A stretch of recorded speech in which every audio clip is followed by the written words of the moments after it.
ดีจ้ะทุกคนสวัสดีค่ะโอ้ยพี่น้องเจ้าสาวสมัครวัวขาวกุดพูนแท้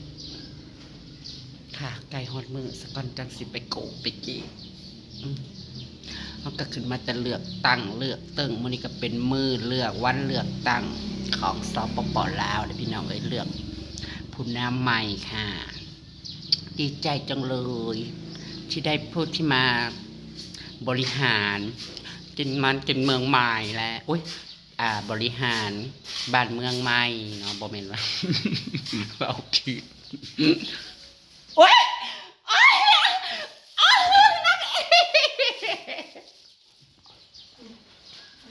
พี่ครับอุ้ยมาได้ไงอ่ะบริการเพียง สวัสดีจ้าสวัสดีบ่าวเสือเจ๊อัปลานเนาะเป็นจังใดอุ้ยได้ตีนมาฝากด้วยจ้าเอาไปอัดปากเอาก็ขึ้นมาแต่อันเลือกตั้งกันแล้วก็นอนปวดหัวหมอเก่าก็มาหามึงดีเฮ้ยมันมีอยู่ไหนเมื่อวานนี่เขาอันนั่งตุ๋ยนะโคละเอ้าเจ้าผู้จักละบ่ฮะ นี่ก็ไป เจ้าเคยเห็นละบ่ ไปเลือกลงไปเลือกตั้งไปบ้านจะชวนกินหัว ฟาดคดี ออกหัวเขาอีกก็เลยบริ เนี่ยออกคนบอกิน ขึ้นมา ไม่ข้อมาเท่าไรใหญ่แล้วขอเจ้าเลยดิเจ้าขายเลยแมนล่างเลยดิแต่เมื่อวานนี่เตรียมไว้บ่ได้ตื่นเต้นไปได้ดอก ฮะไปแห่เคยต้องแห่กับประชาเพื่อมา เป็นบ้าเอาบ่ไปแห่ว่าตายว่าจะปัสสะฮะเต้นนะว่าเอาไว้ขางทั้งพุ่นยันมันกี่ฝุ่นไว้ขางเฮือนขางนั้นมองหับแค่ขางนี้มองเฮ็ดอยู่เฮ็ดกินอิเล็กโทรนกันอยู่แถวเต้นน่ะแหละเฮ้ยเหยียบสักขี้ว่าน่ะเอาเลือกเอาเสียเอาตัวใดเสียไปเฮ็ดแม่พันธุ์ก็เลือกเอาบ่งัวหน่อยสองตัวนึงไม่ได้เฮ็ดง่ายดอกอันนี้เพิ่นมาเยี่ยมมาเยียนฮอดเฮือนนะจ๊ะยังบ่พอขายใช่ไหมจัง พอ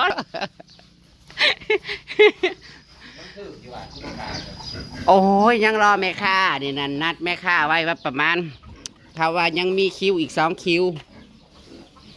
แต่กระเจ้าไว้แต่นี่มันบ่ทันได้ฮอด4 เดือนดอก3 เดือนปลายแล้วงานพอดีแบบ36,000 กีบ ของเก่า40 บาท50ยังพอเนาะ คัน40นี่สิพ่ออยู่ได้อยู่สิพ่ออยู่แบบบอลลุบปะนะคันว่า35 36นี่คือแบบเสียงลุบตลอดลงอีกแล้วแต่ก่อนว่าขึ้น40แล้วหอยเขาก็ว่าดีใจว่าโอ้ยวางเสียงตุ๊ดจีนโอ้ยก่อนห่อนมันเอาแล้วกับเม้นแหย่ขึ้นมา ตอนขึ้นแบบมีคนมาซื้อเนาะ แม่นขนาดถือกับแม่ค้า ขายพอใส่ขายนะ แต่ว่าเขากับบริอยากซื้อหมูใหญ่ได้ช่วงนี้เขาอยากซื้อหมูซ้ำเลยเนาะ3 เดือนปลายเนาะเนี่ย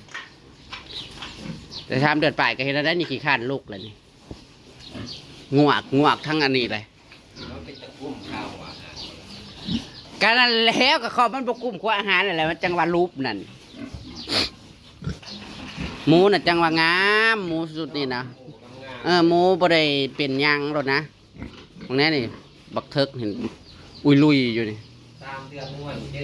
3 เดือนปลายฮอดวันที่9 เดือนหน้าผมจังสิครบ4 เดือนพวกน่ะก็ล้างอาทิตย์นึงพวกน่ะก็ล้างพวกนี้อาทิตย์นึงตอนมานี่เนาะ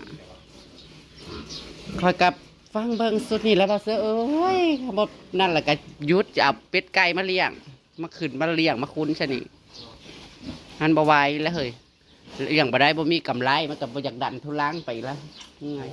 โอ้ยมื้อนี้คือมาหัวอาหารน่ะบ่ได้ลงขึ้นถ้าเป็นเงินกีบน่ะแห้งขึ้นโอ้ยจะเป็นเลาะปาดตามแดดเนาะมันฮ้อนนะลีมื้อนี้คือฮ้อนแท้หวะฮ้อนแห้งเดี๋ยวจะไปดังไฟอันต้มตีนไว้ซะก่อน อันนี้เจ๊ใหญ่จะมาทำสวยนะคะจะมาทำความสะอาดไปนั่งอะไรมาดากเนี่ยมันเปียกแล้วเนี่ย เหี่ยวเหี่ยเหรอ เป็นเมนล่างไว้และกาเอาคำว่าไหวพีไว้เอาไว้อยู่นอกแล้วขี้ฝุ่นอันนี้เจ๊จะทำสีอะไร ยังมาทันได้เฮ็ดใกล้ๆก่อนยัง เฮ็ดไปแม่มันออกจะเบอร์แล้วมันหาเขาเฮ็ดเวียกนี่ อันนี้นะฮักอันเดียวเฮ็ดเท่านี้ ต่อเบิดต่อที่นี่ยกไว้นิ้วนี่นิ้วจกขีเลยยกจกขีนะต่อเบิดไปแล้วยังเรามีบาท โอ้ยมึงกับว่าเฮ็ดยาวสิโจ๊กเนี้ยเขาบ่เข้าใจ ก็เฮ็ดช่องบ่มันบ่แรง ยังมีการจงไว้อีกนกก็เป็นหน้าที่ของเขาที่ละโจ๊กกับตัวเองงั้นสิโจ๊กเองอยู่เป็นบ้าบ่ทมแล้วในที่ทางห่อในนางเอาตรีนมาแล้วก็ตำตรีนแล้วสุนาเกตตำใส่กระปุ่นนะเด็กก็อยู่ไหนคุยกับแม่ เด็กมาคนมา ห่อนเดี๋ยวบุ้งนี่ขี้ฝุ่นยังไม่ได้ สิบ่ได้มาแล้วนะ อ้าว มันเจ้าอะไรดิ แล้วสรุปแล้วสิได้มือวันที่เท่าไหร่เพิ่น สเปรดเนี่ย อ๋อสรุปแล้วเพิ่นกับบริยูนะคะเพิ่นมีเวียกมีงานก็สิได้กลับวันที่28นะจ๊ะสรุปแล้วเบาเสื้อบริยูงานผูกแขนเจสีซ้ำพี่น้องเพิ่นสิมาผูกก่อนมื้อนี้ เจ้าเพิ่นเลยแต่งั้นไอ้บ่ตัดไปอีกคน วันที่อัน20อันเนี่ย26นี่นะอุ้ยมื้อนี้22เนาะมื้ออื่น23ในบ้านอันพอถามบอกแป๊บอีกได้อย่างมื้ออื่นนี่พร้อมกันแท้2งานได้นี่มื้ออื่นนี่นะ23บรรณารามนำกับบรรณคำนำ มื้ออื่นเนื้อมันหันเนาะ บรรณารามแล้วก็มื้ออื่น จะไปอยู่มันหัน ก็สิได้ไปอย่างแรกเลยหรือว่าสิโค้งขึ้นทางนี้แล้วก็บ่ลงมาแต่ปักซ่องแล้ว งา ก็ นช้อนบ่ เอ้า23พร้อมกันเฮ้ย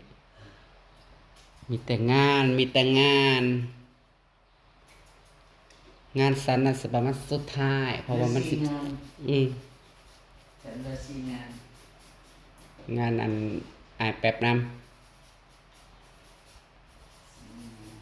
เพราะว่างานของคณอยนี่เป็นงานสุดท้ายแล้วมัน13ค่ำแล้ว มันก็เป็นเดือน5แล้วบัดนี้ แล้วก็ไปบุญเฮือนหินเฮือนหินต่อเธอจะทำสีอะไร เอาสีแบบแจ๊ดๆไหม สันอันนั้นแล้วอิเล็กโทนแต่ไม่ได้เอานักร้องนะนักร้องมีแต่พวกเราพีที่ร้องหอนกันเอง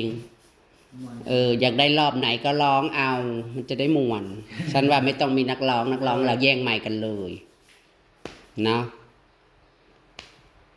นะคะพี่น้องมีระบบสามัคคีเด้อจ้าจัดฮอบ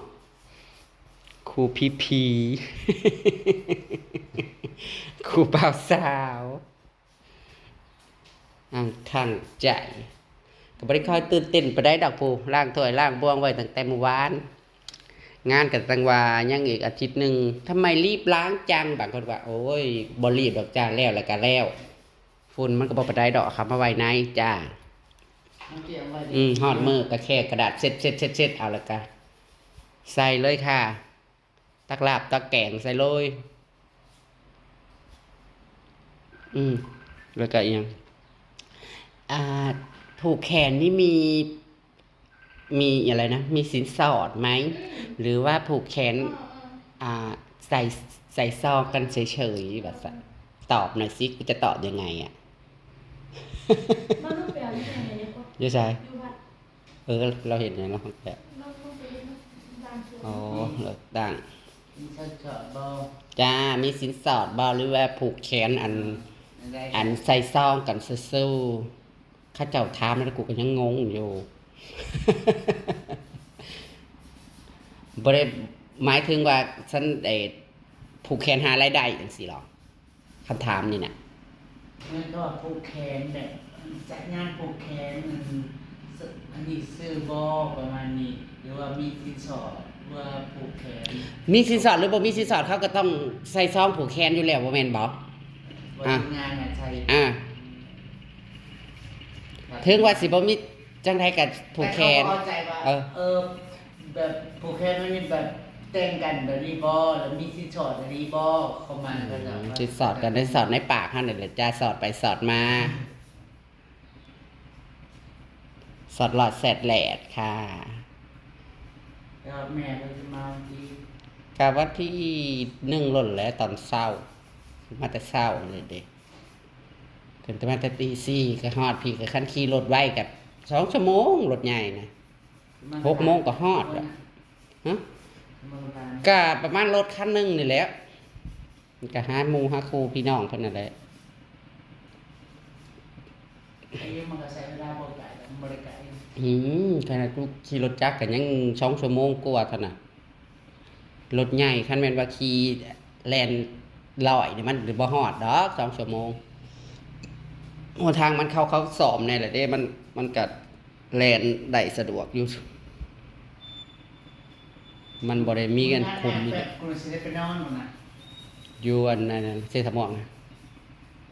มันไกลเว้ย อืม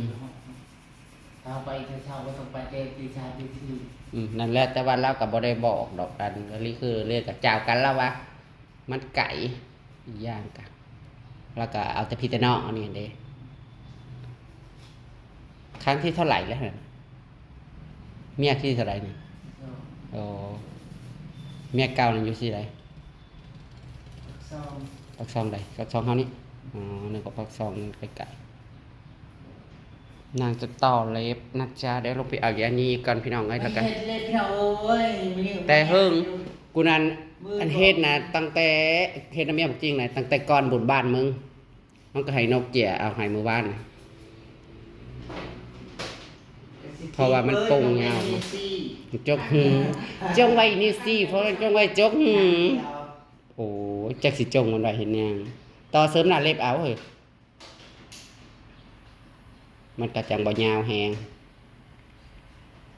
ไปเอายานี่ก่อนเดี๋ยวพี่น้องได้ตามคลิปหน้าค่ะวันนี้เจอมรากับบ่าวเสือมาเล่นด้วยจ้า